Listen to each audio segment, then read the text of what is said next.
Hello प्यारे साथियों, नमस्कार। एक बार फिर से आप सभी का स्वागत है आज की क्लास में। और आज हम फिर से लेके आए हैं साइंस की 20 डेज मॉक टेस्ट।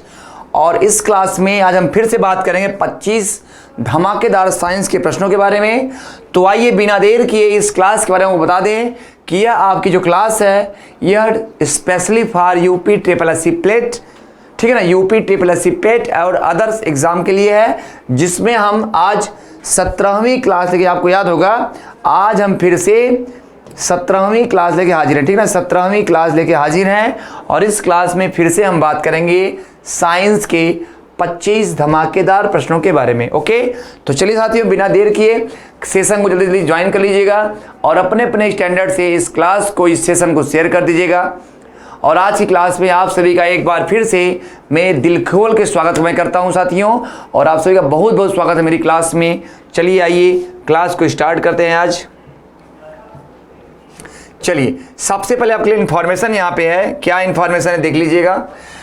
15 डेज का मॉक टेस्ट, 15 डेज का मॉक टेस्ट है इस क्लास में। देखिए 15 मॉक टेस्ट और 25 सेक्शनल टेस्ट, 15 मॉक टेस्ट और 25 सेक्शनल टेस्ट है। ये किसके लिए है? तो आपके अपकमिंग पेट एग्जाम के लिए होके ना, ये किसके लिए है? आपके अपकमिंग पेट एग्जाम के लिए है, जिसमें आप पाएंगे 15 मॉक टेस्ट और 25 सेक्शनल टेस्ट। और इसमें 3000 मोस्ट इंपॉर्टेंट क्विज आपको मिलेंगे विथ वीडियो सॉल्यूशन। ओके, तो इस बैच को ज्वाइन करने के लिए आप इस नंबर पे फोन करके आप इस बैच को ज्वाइन कर सकते हैं, ठीक है। और यहाँ पे आपको डाउट क्लियरिंग सेशन भी रहेगा साथियों। तो इस बैच के जरिए आप अपने अपकमिंग पेट एग्जाम की तैयारियों को और मजबूत कर सकते हैं। तो ज्वाइन करिए इस बैच को, ठीक है। चलिए आगे बढ़ते हैं। अगली इंफॉर्मेशन आपके लिए है कि अगर आप 91 के प्लेटफॉर्म से अगर आप 91 के प्लेटफॉर्म से यूपी ट्रिपल एससी पेट की बैच ज्वाइन करना चाहते हैं, तो इस बैच में ज्वाइन करने के लिए आपके लिए एक ऑफर है कि इस ऑफर के तहत आपको एक कोड अप्लाई करना होगा पेट 91, और इस पेट 91 कोड के तहत आपको एक्स्ट्रा डिस्काउंट दिया जाएगा। इस डिस्काउंट के बाद आप इस बैच को ज्वाइन कर सकते हैं। साथ ही साथ अगर आपको यूपी ट्रिपल एससी पेट की बुक परचेज करनी है 91 के प्लेटफॉर्म से, तो यह आपको मात्र 380 रुपये मिल सकती है। और इसके साथ आपको एक प्रैक्टिस सेट भी दिया जाएगा।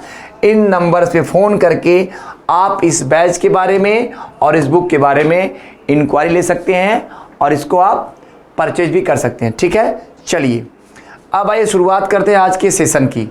आज के सेशन का पहला क्वेश्चन क्या पूछ रहा है आपसे? कह रहा निम्नलिखित में से क्या अलिंग गुणसूत्रीय व्यवस्था डोमिनेंट ऑटोसोमल डिसऑर्डर है? कह रहा है which of the following is a dominant autosomal disorder?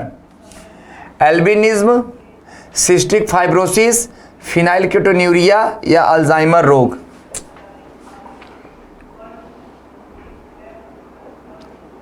बताओ। कह रहा है क्या, कौन सा? कह रहा है निम्न में से कौन सा एक डोमिनेंट ऑटोसोमल डिसऑर्डर है? डोमिनेंट ऑटोसोमल डिसऑर्डर, ठीक है ना, डोमिनेंट ऑटोसोमल डिसऑर्डर। तो देखो बच्चों यहाँ पे जानो, एल्बिनिज्म क्या है? एल्बिनिज्म जो है क्या, ये जेनेटिक डिजीज है। सिस्टिक फाइब्रोसिस ये भी क्या है? ये भी आपका एक अदर डिजीज है। फिनाइलकेटोन्यूरिया क्या है? यह आपका यूरिनल डिजीज है, ठीक है ना। यह क्या है? यहाँ पे आपका आंसर क्या हो जाएगा? यहाँ पे आपका आंसर हो क्या? आंसर हो जाएगा अल्जाइमर रोग। अल्जाइमर क्या है? अल्जाइमर आपके ब्रेन से जुड़ी एक बीमारी है, ब्रेन से रिलेटेड, ठीक है ना। क्या है आपका? तो अल्जाइमर आपका ब्रेन से रिलेटेड एक बीमारी है, जिसमें क्या होता है? जिसमें आपको भूलने की प्रवृत्ति क्या है? जिसमें यह क्या है? यह ब्रेन में होने वाला एक डिसऑर्डर है, ठीक है ना। क्या? अल्जाइमर, ठीक है ना। अल्जाइमर क्या है? ब्रेन में होने वाला एक डिसऑर्डर है, जो अक्सर कब होता है? जो अक्सर 50 के बाद क्या होता है? जो अक्सर 50 वर्ष के बाद होने वाला एक डिसऑर्डर है, ठीक है ना। तो यहाँ पे क्या है? आपका पहला ऑप्शन क्या हो जाएगा? Alzheimer disease. ओके, चलो दूसरा क्वेश्चन।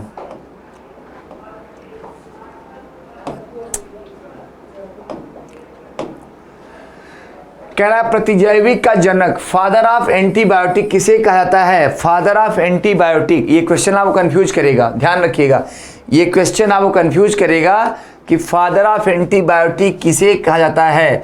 लुइस पास्चर को, अलेक्जेंडर फ्लेमिंग को, जोसेफ लिस्टर को, या सेलमैन वॉक्समैन को? बताओ, फादर ऑफ एंटीबायोटिक्स। देखो, आप ये जानते हैं कि पहला एंटीबायोटिक किसने प्राप्त किया था? तो पहला एंटीबायोटिक प्राप्त किया था अलेक्जेंडर फ्लेमिंग ने। इन्होंने क्या किया था? इन्होंने एंटीबायोटिक की खोज की थी। लेकिन अगर आपसे पूछता है कि फादर ऑफ एंटीबायोटिक,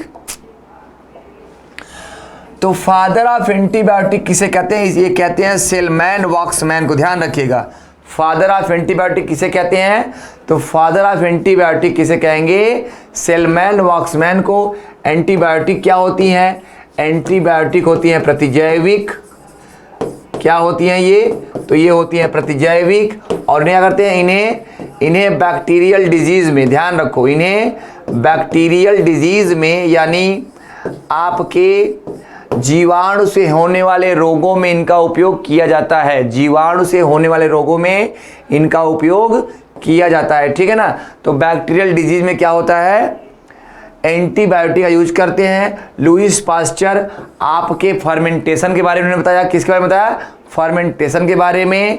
और सेल्समैन वागमैन क्या है? ये आपके फादर ऑफ एंटीबायोटिक्स है। और अलेक्जेंडर फ्लेमिंग क्या? तो इन्होंने फ्लेमिंग ने क्या? फ्लेमिंग ने सबसे पहले पेनिसिलिन नामक एंटीबायोटिक प्राप्त की थी। किससे प्राप्त की थी? पेनिसिलियम नोटेटम नामक फंगी से। ओके, चलो, निम्नलिखित में से कौन सा रोग सामान्यतः विषाणुओं से होता है? Which of the following disease is usually caused by virus? Dengue बुखार, आंत्रज्वर, हैजा या क्षय रोग? क्षय रोग को बोलते हैं टीबी, हैजा को बोलते हैं कॉलेरा, ठीक है ना। तो कह रहा है निम्नलिखित में कौन सा रोग वायरस से होता है? देखो, आंतरिक ज्वर, इसके क्या बोलेंगे? आंतरिक ज्वर को बोलते हैं टाइफाइड। क्या बोलेंगे? टाइफाइड बोलेंगे। तो टाइफाइड,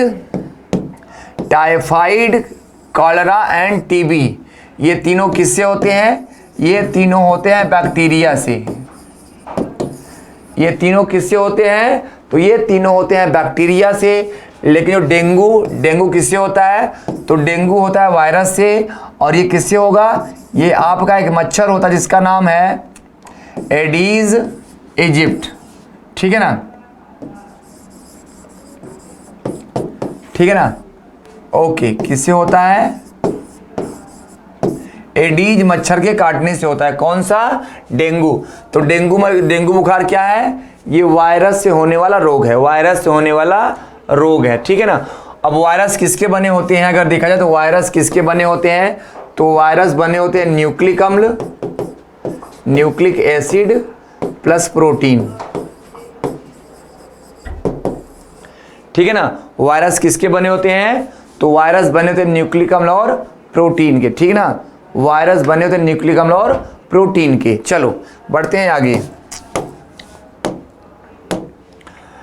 डॉट्स नामक इलाज किस बीमारी के लिए किया जाता है? डॉट्स नामक इलाज पोलियो के लिए, एड्स के लिए, हेपेटाइटिस और क्षय रोग। डॉट्स नामक इलाज किस बीमारी के लिए किया जाता है?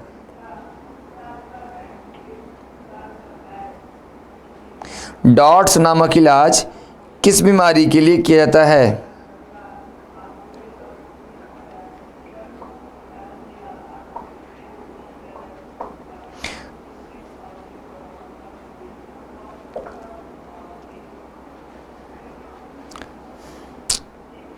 बिल्कुल बिल्कुल, डॉट्स नामक इलाज। देखो डॉट्स क्या होता है, ध्यान रखो, डॉट्स क्या होता है? तो डॉट्स होता है किसके लिए? टीबी के लिए। आप सभी जानते हैं डॉट्स किसके लिए होता है? डॉट्स होता है टीबी के लिए। और ये ध्यान रखो, क्या है इसका नाम? डॉट्स।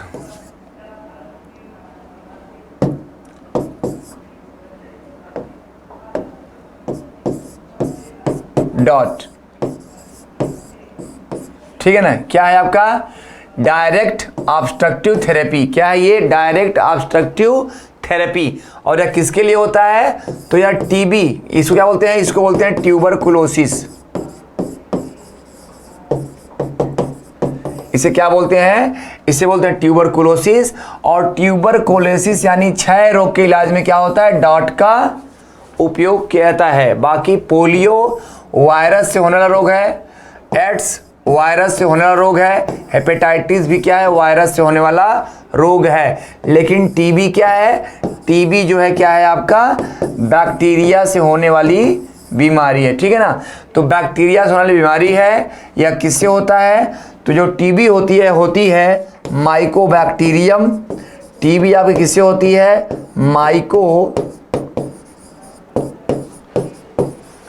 Mycobacterium tuberculosis. ध्यान रखो, टीबी किससे होती है? Mycobacterium tuberculosis. यह आपका बैक्टीरिया है। इससे क्या होता है? क्षय रोग होता है, ठीक है ना। आप ध्यान रखो, क्षय रोग है, क्षय रोग के लिए क्या है? क्षय रोग के लिए बीसीजी का टीका लगता है। किसका टीका? बीसीजी का, जो कि बच्चा पैदा होने के तुरंत बाद लगता है, ठीक है ना। क्षय रोग का टीका क्या है? तो क्षय रोग का टीका बच्चा पैदा होने के तुरंत बाद लग जाता है। ओके, चलो आगे बढ़ते हैं। विल्सन रोग में कौन सा अंग प्रभावित होता है? विल्स रोग में कौन सा अंग प्रभावित होता है? विल्स रोग में कौन सा अंग? लीवर, फेफड़ा, हृदय या किडनी? विल्स रोग में कौन सा अंग प्रभावित होता है? लीवर, फेफड़ा, हृदय या किडनी? विल्स रोग में कौन सा अंग प्रभावित होता है? लीवर, फेफड़ा, हृदय या किडनी?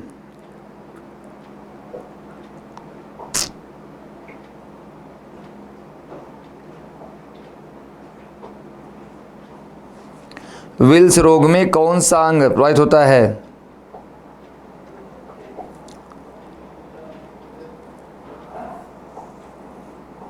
चलो देखो, विल्स रोग क्या है? यह विल्स रोग जो है यह कौन सा रोग है? यह जानवरों के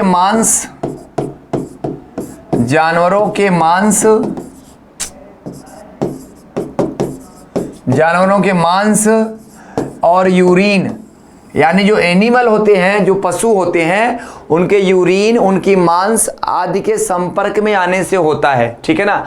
आदि के संपर्क में आने से होता है। और इसमें क्या है? इसमें आपकी किडनी, इसमें क्या होता है? तो इसमें किडनी प्रभावित होती है, ठीक है। इसमें क्या होता है? इसमें किडनी प्रभावित होती है। ओके, और अगर देखा जाए भारत में, तो भारत में लगभग हर साल भारत में प्रतिवर्ष लगभग 5000 मामले इस रोग से संबंधित आते हैं। किससे? विल्स रोग से, ठीक है। इसमें क्या होता है? इसमें किडनी पर प्रभाव पड़ता है। ओके, चलो अगला क्वेश्चन।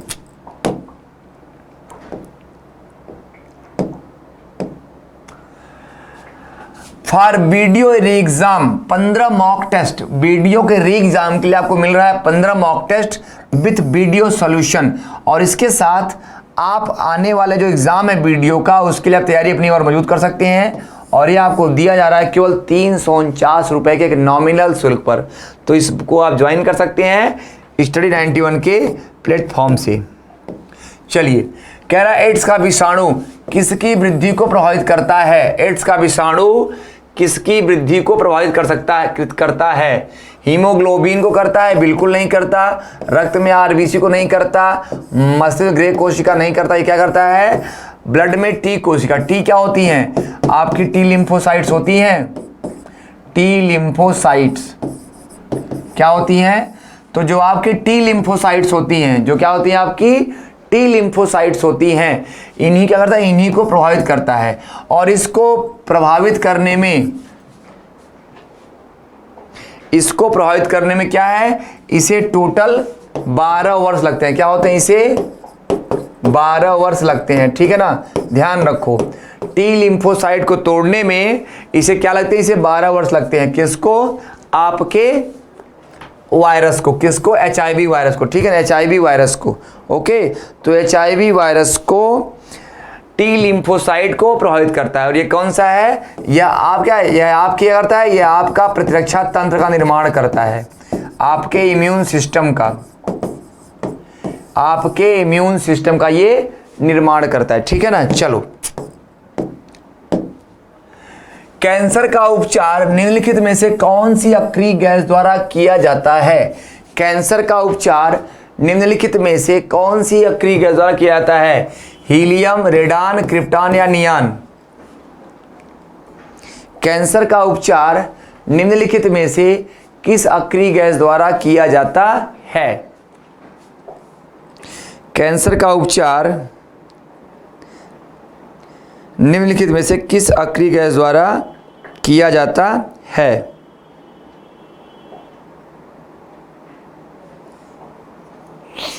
तो आप सभी जानते हैं कि जो कैंसर का उपचार है वो किसके द्वारा होता है?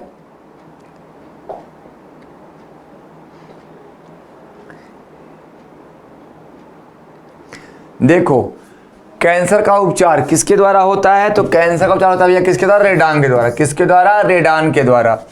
ये क्या होता है इसमें? रेडान क्या है? रेडान एक रेडियो एक्टिव तत्व है। रेडान एक रेडियो एक्टिव एलिमेंट है। ठीक है ना। और ये क्या होता है? इसका परमाणु क्रमांक 86 होता है और इसका परमाणु भार 222 होता है। 86 रेडान, ध्यान रखो। ठीक है ना। क्या बोलेंगे इसे कहेंगे 86 रेडान 222। तो क्या है? रेडान का जो क्या है? रेडान की किरणों के द्वारा क्या करते हैं? कैंसर का उपचार करते हैं। ठीक है ना। कैंसर होता कैसे है? तो कैंसर होता है WBC की, कैंसर होता है WBC की अनियंत्रित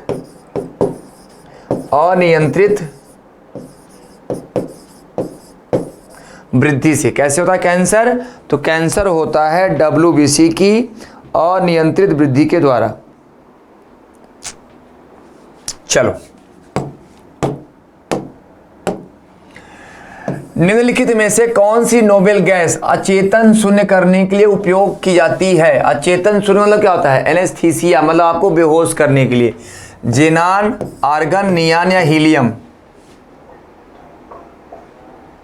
बताओ। कह रहा है कौन सी नोबेल गैस अचेतन शून्य करने के लिए उपयोग की जाती है? देखो, नोबेल गैस कौन सी होती हैं? इन्हें कहाँ रखा गया? इन्हें रखा गया 18वें ग्रुप में। कहाँ पे? आवर्त सारणी यानी पीरियोडिक टेबल के 18वें आवर्त में 18वें ग्रुप में रखा गया है। इसे हम लोग जीरो ग्रुप भी कहते हैं। क्या कहते हैं इसे? शून्य वर्ग। क्या कहेंगे? इसे हम लोग जीरो ग्रुप भी कहते हैं। ठीक है ना। इसे क्या कहेंगे? Zero group.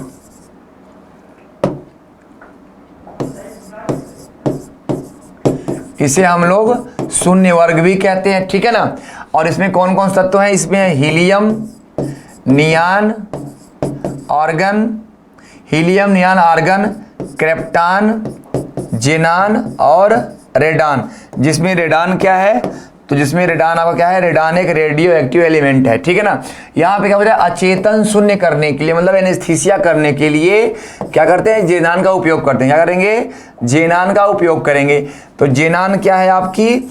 जेनान को हम लोग स्ट्रेंजर गैस भी कहते हैं। ध्यान रखो, स्ट्रेंजर गैस। जेनान क्या होते हैं? जेनान को स्ट्रेंजर गैस भी कहते हैं। ठीक है ना। तो यहाँ पे जेनान क्या है? जेनान का उपयोग क्या करते हैं? किसी को अचेतन शून्य करने के लिए किया जाता है। हीलियम का परमाणु क्रमांक 2 होता है, नियान का परमाणु क्रमांक 10 होता है, आर्गन का एटॉमिक नंबर 18 होता है, क्रिप्टॉन का एटॉमिक नंबर होता है 36, जेनान का होता है 54 और रेडान का होता है 86। ओके। तो ध्यान रखो, ये सभी क्या है? ये सभी जीरो ग्रुप एलिमेंट है। इन्हें बोलते हैं नोबेल गैस या बोलते हैं इनर्ट गैस। ये वायुमंडल में क्या है? ये आपके एटमॉस्फेयर में नहीं होते, बहुत कम मात्रा में पाई जाती हैं।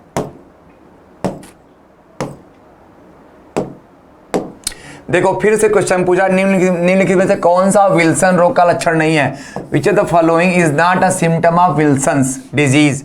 रतौंधी, पैरों या पेट में फ्लूइड बनना, बोलने, निगलने या शारीरिक समस्याएं, अनियंत्रित गतिविधियों या मांसपेशियों में अकड़न। कौन सा कह रहा है विल्सन रोग का लक्षण नहीं है? देखो विल्सन रोग क्या है, तो विल्सन रोग क्या है, यह आपके किडनी को प्रभावित करता है। क्या करता है, आपके किडनी को प्रभावित करता है। और यह होता कैसा है, तो पशुओं के मांस उनके ब्लड में, मतलब पशुओं के मांस, खून आदि के कांटेक्ट में आने से बीमारी होती है। इसमें क्या है, इसमें किडनी की जो किडनी की फंक्शंस हैं वो चेंज हो जाते हैं। किडनी के फंक्शन क्या है, किडनी के फंक्शन चेंज हो जाते हैं। और इसमें क्या है, आपके पैरों या पेट में फ्लूइड बन जाता है, बोलने में, निगलने में या शारीरिक संबंध में समस्या होती है, तथा मांसपेशियों में अकड़न भी हो सकती है। लेकिन रतौंधी यहाँ पे नहीं हो सकती, ठीक है ना, रतौंधी नहीं हो सकती। तो आपका आंसर क्या हो जाएगा, आपका आंसर हो जाएगा रतौंधी, ठीक है ना। रतौंधी कैसे होती है, तो यह होती है विटामिन ए की कमी से, ठीक है ना, विटामिन ए की कमी से। विटामिन ए की कमी से क्या होता है, नाइट ब्लाइंडनेस होता है। ओके, चलो अगला question. Which of the following is not a symptom of Wilson disease?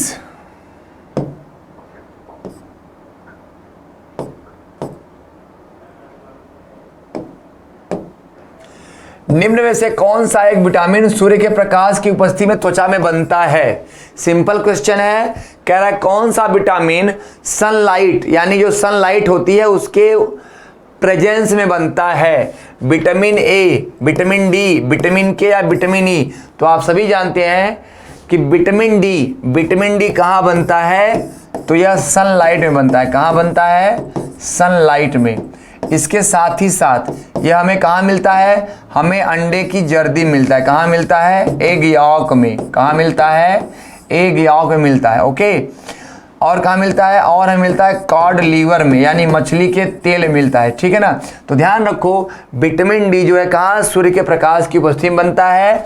Vitamin के आपका ब्लड क्लॉटिंग के लिए जिम्मेदार है, ब्लड क्लॉटिंग यानी खून का थक्का बनने के लिए। विटामिन ई क्या होता है, ये आपके अंकुरित गेहूं में होता है।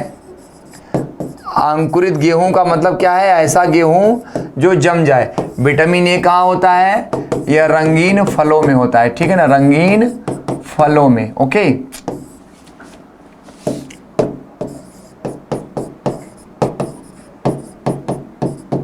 रंगीन फलों में, ठीक है ना। विटामिन ए कमी से क्या होता है, हमको नाइट ब्लाइंडनेस होती है। विटामिन डी कमी से क्या होता है, तो हमको जो है रिकेट्स होता है। विटामिन के कमी से क्या होता है, ब्लड का क्लॉटिंग नहीं होती। और विटामिन ई कमी से क्या होता है, पुरुषों में इम्पोटेंसी यानी नपुंसकता हो सकती है, और फीमेल में क्या हो सकता है, बांझपन हो सकता है। ओके, चलो आते हैं अगले क्वेश्चन पर। हमारा शेड्यूल देख लीजिए यूट्यूब का, यूट्यूब के शेड्यूल्स आप देख लीजिएगा। 8 बजे करंट अफेयर्स, 9 बजे इंडियन पॉलिटी, 10 बजे जीके जीएस, 12 बजे रीजनिंग, 1 बजे जियोग्राफी, 3 बजे मैथ, 6 बजे आप साइंस हमसे पढ़ ही रहे हैं, और 7 बजे संस्कृत की क्लास होती है। तो ये 8 घंटे का पर डे हमारा शेड्यूल है, जो कि आपको बिना किसी शुल्क के मिलता है। और इन 8 घंटों के शेड्यूल में लगभग आप पर डे 250 से 300 क्वेश्चन आप करते हो, ठीक है ना। 250 से 300 क्वेश्चन आप पर डे करते हो। चलो, कार्पस लूटियम का निर्माण किसके प्रभाव में होता है। कार्पस लूटियम का निर्माण कब होता है। LH इसे बोलते हैं क्या, इसे कहेंगे लुटिनाइजिंग हार्मोन। क्या बोलेंगे,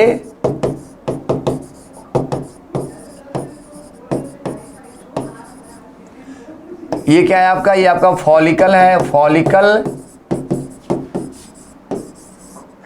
स्टिमुलेटिंग हार्मोन। प्रोजेस्ट्रॉन या एस्ट्रोजन, देखो एस्ट्रोजन और प्रोजेस्ट्रॉन ये दोनों क्या है, ये दोनों आपके फीमेल हार्मोन हैं। कौन से हैं, ये मादा हार्मोन, ठीक है ना, फीमेल हार्मोन है। ये क्या करते हैं, ये महिलाओं में क्या करते हैं, महिलाओं में शारीरिक विकास यानी फिजिकल ग्रोथ, ठीक है ना, महिलाओं में शारीरिक विकास और वृद्धि करते हैं। यहां पे क्या है, फॉलिकल स्टिमुलेटिंग हार्मोन क्या करता है, महिलाओं में फॉलिकल क्या करेगा, ये आपका ओवा यानी अंडाणु का निर्माण करेगा, ठीक है ना। तो यहां पे क्या है, लुटिनाइजिंग हार्मोन आपका आंसर क्या हो जाएगा, लुटिनाइजिंग हार्मोन आपका आंसर हो जाएगा, लुटिनाइजिंग हार्मोन। लुटिनाइजिंग हार्मोन कहां से निकलता है, तो ये निकलता है आपकी पीयूष ग्रंथि से, ध्यान रखिएगा, पीयूष ग्रंथि यानी पिट्यूटरी ग्लैंड क्या करती है, पिट्यूटरी ग्लैंड, तो पिट्यूटरी ग्लैंड आपका LH हार्मोन सेक्रेट करती है, जो क्या करता है, जो फीमेल में कार्पस लूटियम का निर्माण करता है, कार्पस लूटियम जो है क्या करता है, यह अंडाणुओं के निर्माण में सहयोग करता है, ठीक है ना, कार्पस लूटियम। चलो, मंगोली जड़ता यानी डाउन सिंड्रोम किसके फलस्वरूप होती है, कह रहा डाउन सिंड्रोम कैसे होता है, 46 के बजाय 45 क्रोमोसोम्स, 46 के बजाय 47 क्रोमोसोम्स, 23वीं जोड़ी में 3 गुणसूत्र, यानी जो 23 पेयर होता है उसमें 3 गुणसूत्र, या 21 जोड़ी में 1 गुणसूत्र। जल्दी बताओ,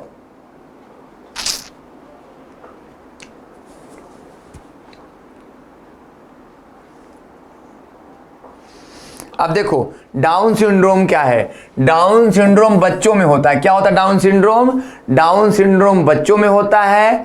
इसमें क्या होता है, इसके लक्षण क्या क्या हैं, इसके लक्षण ये हैं कि बच्चों में बौनापन हो जाएगा, क्या हो जाएगा, बौनापन यानी ड्वार्फिज्म, बच्चे बौने हो जाएंगे, प्लस वो क्या हो जाएंगे, वो मंद बुद्धि हो जाएंगे, यानी जो उनका ब्रेन होगा, यानी उनके क्या है, उनकी जो IQ होगी, IQ वो क्या होगी, IQ उनकी बिल्कुल क्या हो जाएगी, 25 के नीचे हो जाएगी, IQ का लेवल 25 के नीचे हो जाएगा। और ऐसा क्यों होता है, देखो आप सभी जानते हैं कि जो क्रोमोसोम्स होते हैं वो पेयर में होते हैं, कितने क्रोमोसोम्स होते हैं, 23 पेयर, कितने होते हैं, 23 पेयर होते हैं। अब जो 23 पेयर होते हैं ना, तो जो आपका 21 पेयर वाला है, जो आपका 21 क्रोमोसोम्स है, तो ये कैसे होता है, देखो ये ऐसे होता है,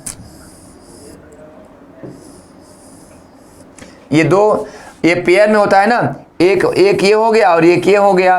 तो यहां पे क्या होता है, जो 21 वाला क्रोमोसोम्स है, इसमें क्या जाता है, एक क्रोमोसोम और बढ़ जाता है, क्या होता है, एक क्रोमोसोम और बढ़ जाता है, यानी जो 46 क्रोमोसोम होते हैं वो क्या होते हैं, वो 47 हो जाते हैं। यहां पे दिया तो है कि 21 जोड़ी में केवल 1 गुणसूत्र, एक नहीं होता, कितना होता है, 3 हो जाता है, कितना होता है, 3 हो जाता है।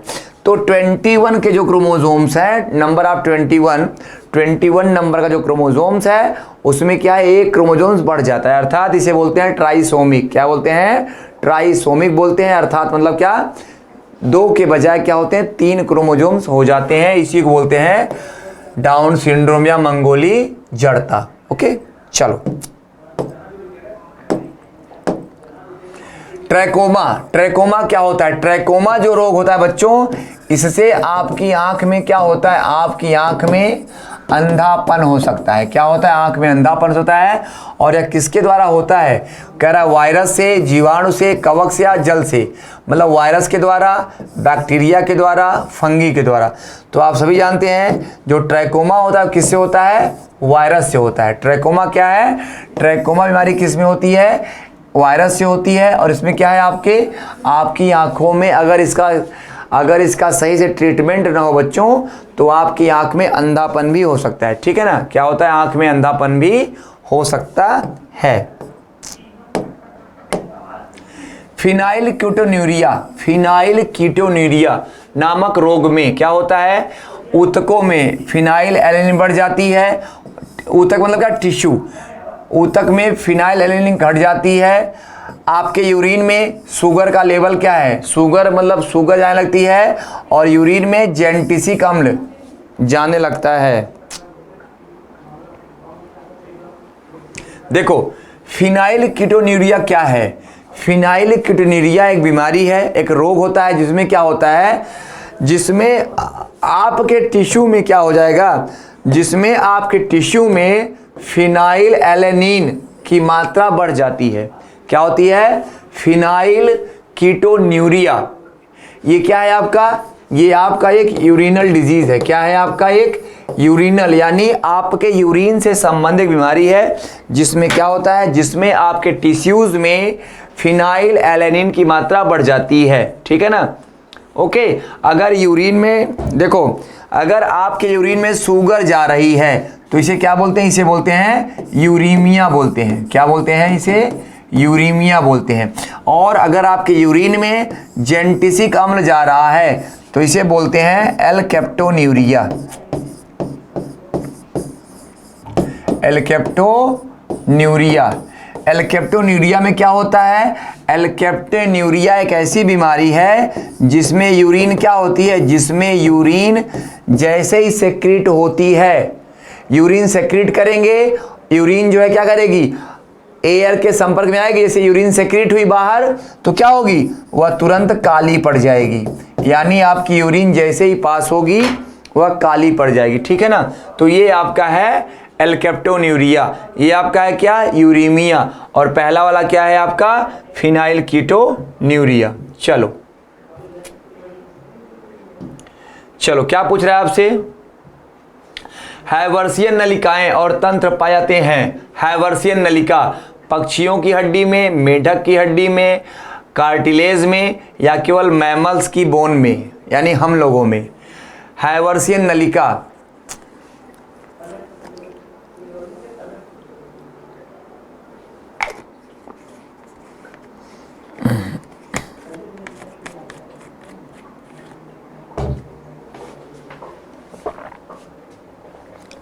तो देखो, जो हैवर्सियन नलिकाएं होती हैं, हैवर्सियन ट्यूब, ये कहां पे होती हैं? ये होती हैं स्तनधारियों में। किस में होती हैं? मैमल्स में होती हैं। ठीक है ना? मैमल्स में होती हैं। कहां पे होती हैं? देखो, ऐसी आपकी हड्डी हो गई, ये आपकी हड्डी हो गई ना, इसमें क्या होती है? इसमें आपकी बोन मैरो होती है। क्या होती है इसमें आपकी बोन मैरो होती हैं। इन्हीं बोन मैरो के साइड ये देखो क्या है? ये आपकी एक ट्यूब होती है। क्या करती हैं? एक ट्यूब होती है। ठीक है ना? इन्हें क्या बोलते हैं? ये जो ट्यूब बनी है क्या है? ये आपकी ट्यूब क्या है? हैवर्सियन कैनल है। और आप जानते हो मैमल्स के अलावा मतलब मेन, मतलब जो ह्यूमन होता है, ह्यूमन के अलावा जो हैवर्सियन नलिका, हैवर्सियन ट्यूब, ये किसी में नहीं होती। ठीक है ना? ठीक है ना? बिल्कुल ध्यान रखो। तो मैमल्स के अलावा जो हैवर्सियन नलिका होती है ये किसी में नहीं पाई जाती। ठीक है ना? मैमल्स के अलावा जो हैवर्सियन है किसी में नहीं पाई जाती। और भी ध्यान रखो, मैमल्स जो होते हैं क्या, इनमें हैवर्सियन होती है, साथ ही साथ क्या होते हैं? इनमें प्लेटलेट्स होती है। तो प्लेटलेट्स और हैवर्सियन का पाया जाना ह्यूमन की एक क्या है? ह्यूमन की एक स्पेशलिटी है। ठीक है ना? एक स्पेशलिटी है। ओके, चलो अब देखते हैं। यूपी पुलिस कांस्टेबल की सिलेक्शन वाली बैच है। इस बैच में आप पा सकते हैं 500 से ज़्यादा recorded classes, chapter wise test और पीडीएफ स्टडी मटेरियल। साथ ही साथ अगर आपको पेट 2022 के लिए हिंदी पढ़नी है तो आप नितिन सर के साथ मात्र 249 रुपये के मिनिमम शुल्क पर हिंदी पढ़ सकते हैं। तो इन दोनों बैचेस के लिए आप इस नंबर पर कॉल करके ज्वाइन कर सकते हैं। ठीक है?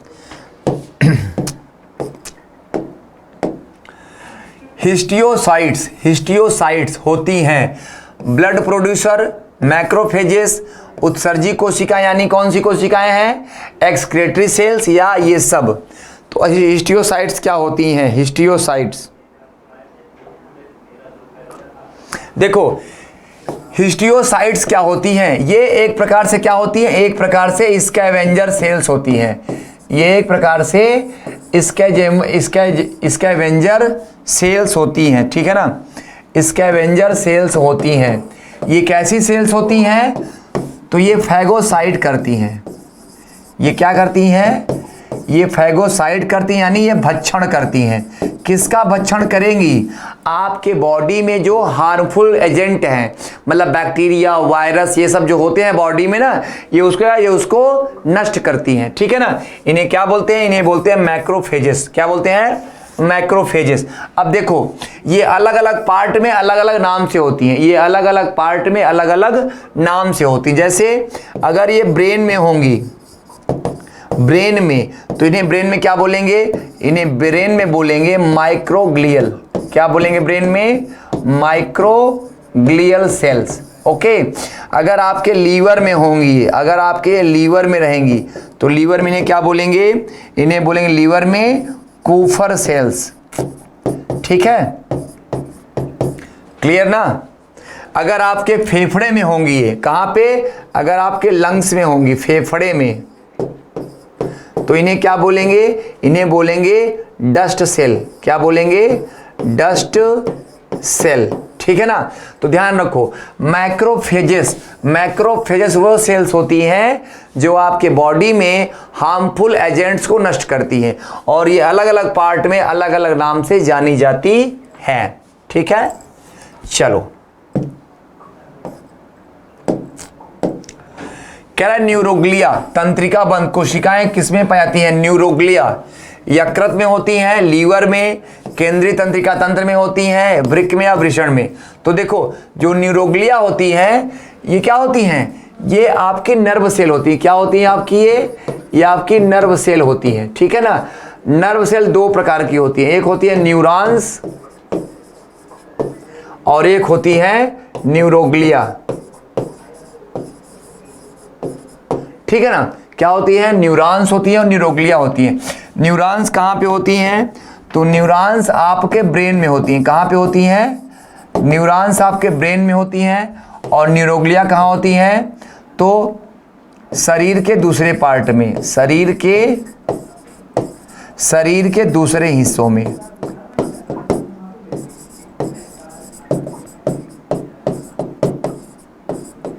ठीक है ना। मेरी बात तो समझो आप लोग कि न्यूरॉन्स अगर ब्रेन में जो सेल्स होती हैं, कौन सी सेल, नर्व सेल, तो जो नर्व सेल आपके ब्रेन में होंगी उन्हें न्यूरॉन्स कहेंगे, और जो बॉडी के अदर पार्ट्स में होंगी उन्हें न्यूरोग्लिया कहेंगे।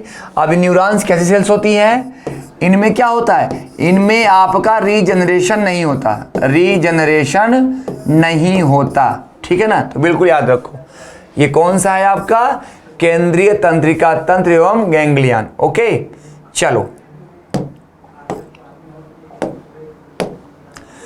हिस्टामिन का स्रावण करने वाली कोशिकाएं होती हैं। देखो हिस्टामिन क्या है, हिस्टामिन एक प्रोटीन होती है। क्या होती है, ये एक प्रोटीन होती है। कैसी प्रोटीन होती है, तो ये आपकी एंटी एलर्जिक प्रोटीन होती है। क्या होती है, एंटी एलर्जिक प्रोटीन होती है। ठीक है ना। एंटी एलर्जिक प्रोटीन होती है। ओके, ये क्या करती है, ये हमें एलर्जी से बचाती है। क्या करती है, हमें एलर्जी से बचाती है। और इसको जो सेक्रीट करती हैं, इसको सेक्रीट करने वाली जो सेल्स होती हैं उन्हें क्या बोलते हैं, उन्हें बोलते हैं मास्ट सेल्स। क्या बोलते हैं, मास्ट कोशिकाएं, मास्ट कोशिकाएं कहते हैं। और ये कोशिकाएं कहां पे होती हैं, तो ये कोशिकाएं होती हैं संयोजी ऊतक में। कहां पे होती हैं कोशिकाएं, ये कोशिकाएं होती हैं संयोजी ऊतक में। ठीक है ना। अब हिस्टामिन का निर्माण कौन करता है, यानी हिस्टामिन का प्रोड्यूस कौन करता है, हिस्टामिन का निर्माण कौन करता है, तो ये करता है आपका लीवर। कौन करेगा, लीवर। ध्यान रखो, जितनी भी प्रोटीन्स होती है ब्लड में जितनी भी प्रोटीन्स होती हैं उन सभी को लीवर बनाता है। ठीक है ना। तो यहाँ पे हिस्टामिन एक प्रोटीन है जिसको लीवर बनाता है, लेकिन इनको सेक्रेट कौन करेगा, तो सेक्रेट करती हैं कौन, मास्ट सेल्स। और मास्ट सेल्स कहाँ पे होती हैं, तो ये होती हैं आपके कनेक्टिव टिश्यू में।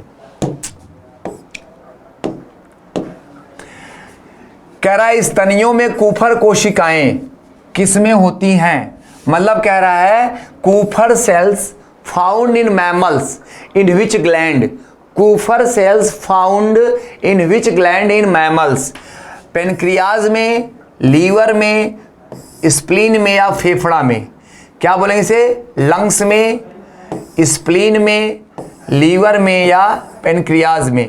तो देखो अभी मैंने बताया आपको कूफर सेल्स कैसी सेल्स होती हैं, तो ये मैक्रोफेज सेल होती हैं। क्या होती हैं, ये मैक्रोफेज सेल होती हैं।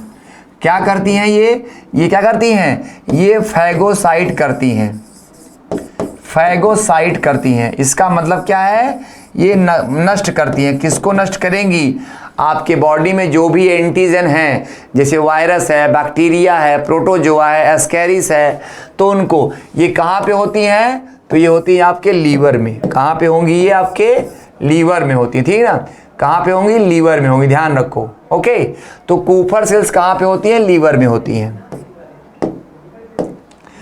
फेफड़ों को ढकने वाला आवरण, the layer which covers lungs, the layer which cover lungs is called pericardium, pleura, peritoneum या सीरोमा। देखो पेरिकार्डियम ये करता है, ये हार्ट को कवर करता है। क्या करता है? हार्ट को कवर करता है। जो हार्ट होता है, तो हार्ट के चारों तरफ जो लेयर होती है उसे बोलते हैं पेरिकार्डियम। पेरिटोनियम क्या करता है? पेरिटोनियम भी कवर करता है आपके ऑर्गन्स को। किसको?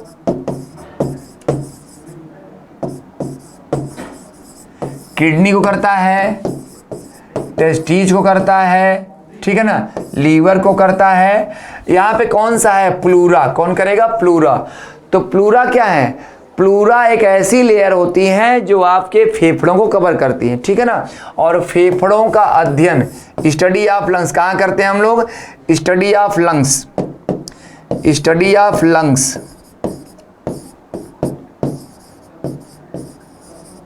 कहाँ करेंगे? पल्मोनोलॉजी में। कहाँ पे करते हैं? तो स्टडी ऑफ लंग्स कहाँ करेंगे? पल्मोनोलॉजी, ठीक है ना, बिल्कुल ठीक है।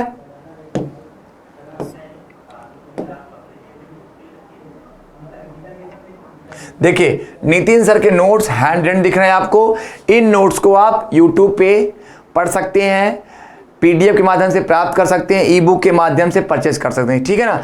तो इन नोट्स को आप परचेज कर सकते हैं स्टडी 91 के प्लेटफॉर्म से। चलिए अगला क्वेश्चन, तंत्रिका कोशिकाएं किस भ्रूणी स्तर से बनती हैं?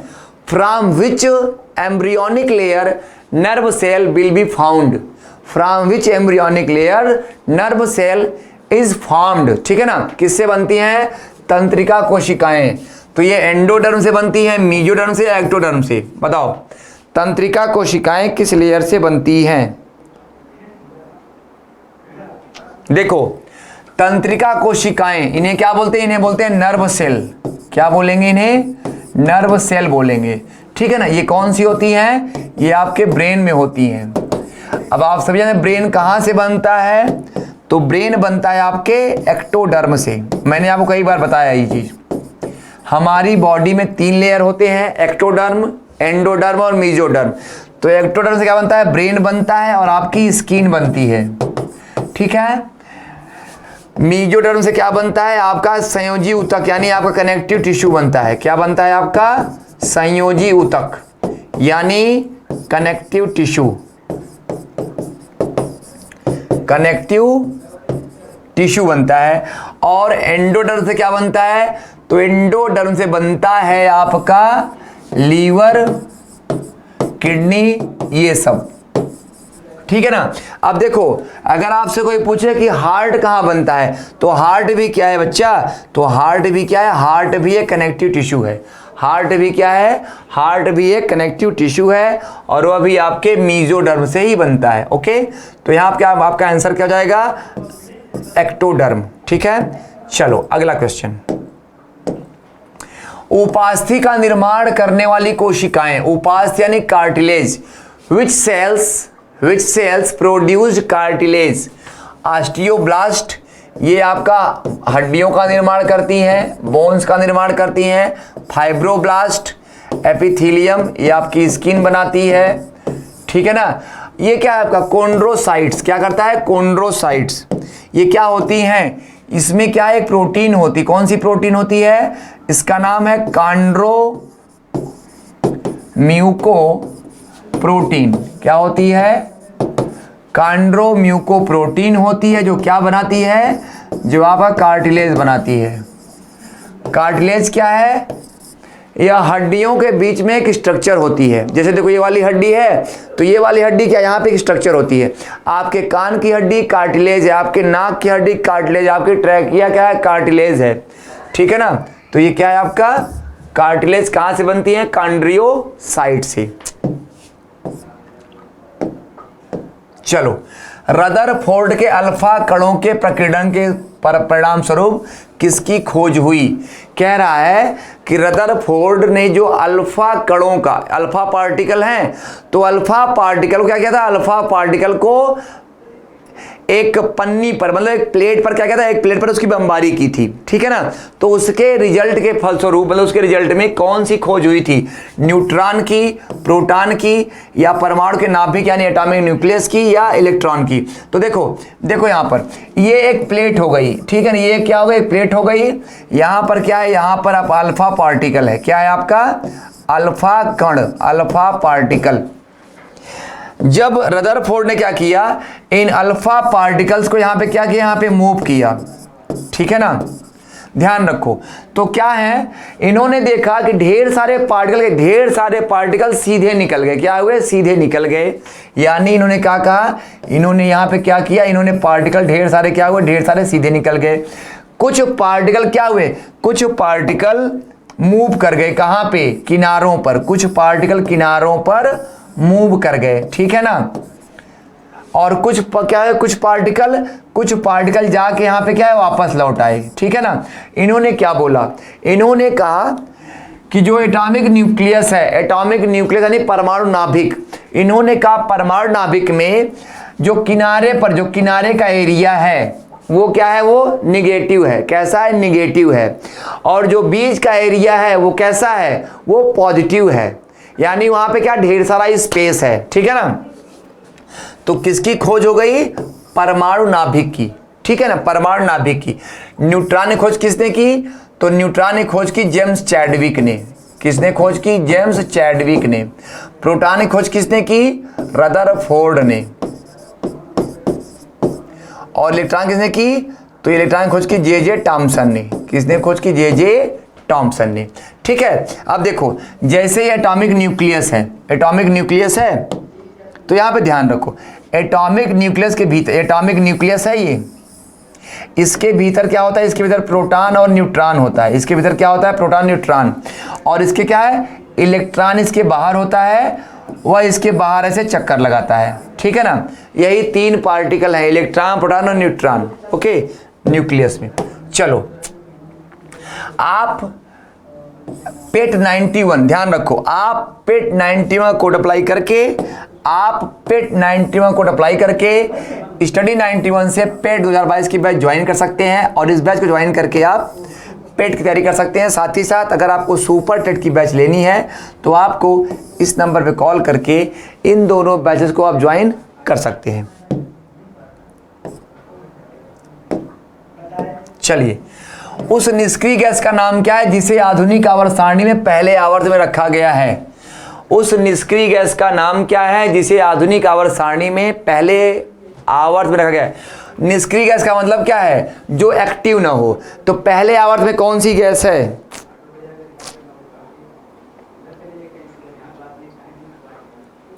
देखो, आवर्त सारणी होती कैसी? आवर्त सारणी ऐसे होती है, ठीक है ना, आवर्त सारणी ऐसे होती है, ओके। अब जो ये वाले कॉलम होते हैं इन्हें ग्रुप कहते हैं। क्या कहते हैं? ग्रुप कहते हैं, ठीक है। और जो ये वाले कॉलम होते हैं इन्हें क्या बोलते हैं? इन्हें पीरियड कहते हैं। क्या बोलते हैं? इन्हें पीरियड कहते हैं, ठीक है ना। तो यहाँ पे क्या? यहाँ पे है हाइड्रोजन, यहाँ पे क्या? यहाँ पे है हीलियम। क्या है? हीलियम। यहाँ पे हीलियम के बाद क्या है? लिथियम। फिर क्या है? बेरिलियम। फिर क्या है? बोरान। फिर क्या है? कार्बन, ठीक है ना। तो क्या पूछ रहा है? निष्क्रिय गैस यानी नोबेल गैस। आप सभी जानते हैं कि नोबेल गैस कितनी है? तो ये आपके helium, neon, argon, krypton, xenon और रेडान, इतनी है। कितनी है? 1 2 3 4 5 6। ये कहां पे रखी गई है? तो ये रखी गई है जीरो ग्रुप में। कहां पे? जीरो ग्रुप में रखी गई है। और ये कौन सी आपकी है? हीलियम, ठीक है ना। मैंने क्या बोला? क्या पूछा है? पहले आवर्त में। आवर्त क्या? देखिए, आवर्त कौन है? जो ये वाला कॉलम होता है। कौन सा कॉलम है? जो ये वाला कॉलम है। ये क्या है? इन्हें बोलते हैं आवर्त या पीरियड बोलते हैं। कितने आवर्त हैं? ये 7 आवर्त होते हैं। कितने आवर्त हैं? तो टोटल जो है आवर्त सारणी में 7 आवर्त हैं। यहाँ पे क्या है? देखिए, पहला आवर्त ये क्या है आपका? पहला आवर्त। ये आपका दूसरा आवर्त, ये तीसरा, चौथा, पांचवा, छठवां, और ये आपका 7वां आवर्त, ठीक है ना। चलो आज का आखिरी क्वेश्चन कह रहा है सोडियम, मैग्नीशियम और एल्युमिनियम और सिलिकॉन में प्रथम आयनीकरण क्षमता, आयनीजेशन पोटेंशियल का क्रम क्या है। कह रहा है सोडियम, मैग्नीशियम, एल्युमिनियम और सिलिकॉन।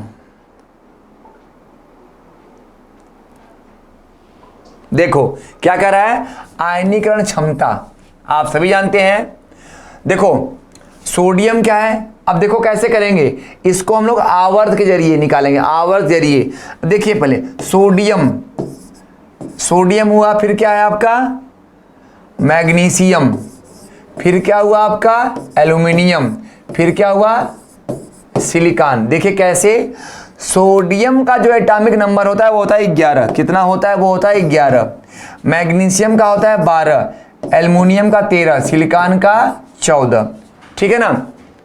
कैसे निकालेंगे इसको हम लोग, इसको निकालें कैसे, सोडियम, मैग्नीशियम, एल्युमिनियम और सिलिकॉन। मतलब कहने का आवर्त सारणी में क्या है, आवर्त सारणी में दाहिने बढ़ने पर क्या है, दाहिने बढ़ने पर क्या होता है, आयनीकरण क्षमता, क्या आयनीकरण क्षमता बढ़ती जाती है, क्या होता है, आयनीकरण क्षमता बढ़ती जाती है। और ये क्या है आपका सोडियम, मैग्नीशियम, एल्युमिनियम और सिलिकॉन, ठीक है ना। इसका जो है, इसके वाय कोष में +1 इलेक्ट्रॉन होता है, इसके वाय क्लोज में +2। इसको हम कैसे लिख सकते हैं, इसको लिखते हैं सोडियम प्लस, क्या लिख सकते हैं, सोडियम प्लस, इसको मैग्नीशियम 2+, एल्युमिनियम 3+, ठीक है ना। और सिलिकॉन क्या है, सिलिकॉन के आउटर कोष में 4 इलेक्ट्रॉन होते हैं, ठीक है ना। तो ये आपका होता है क्या, आयनीकरण क्षमता। ओके चलो, तो साथियों आज का सेशन यहीं तक। उम्मीद है आपको सेशन अच्छा लगा होगा, पसंद भी आया होगा। तो बिल्कुल मिलते हैं कल के सेशन में फिर से नए 25 प्रश्नों के साथ। तब तक के लिए आप सभी को बहुत बहुत धन्यवाद, शुक्रिया, गुड नाइट।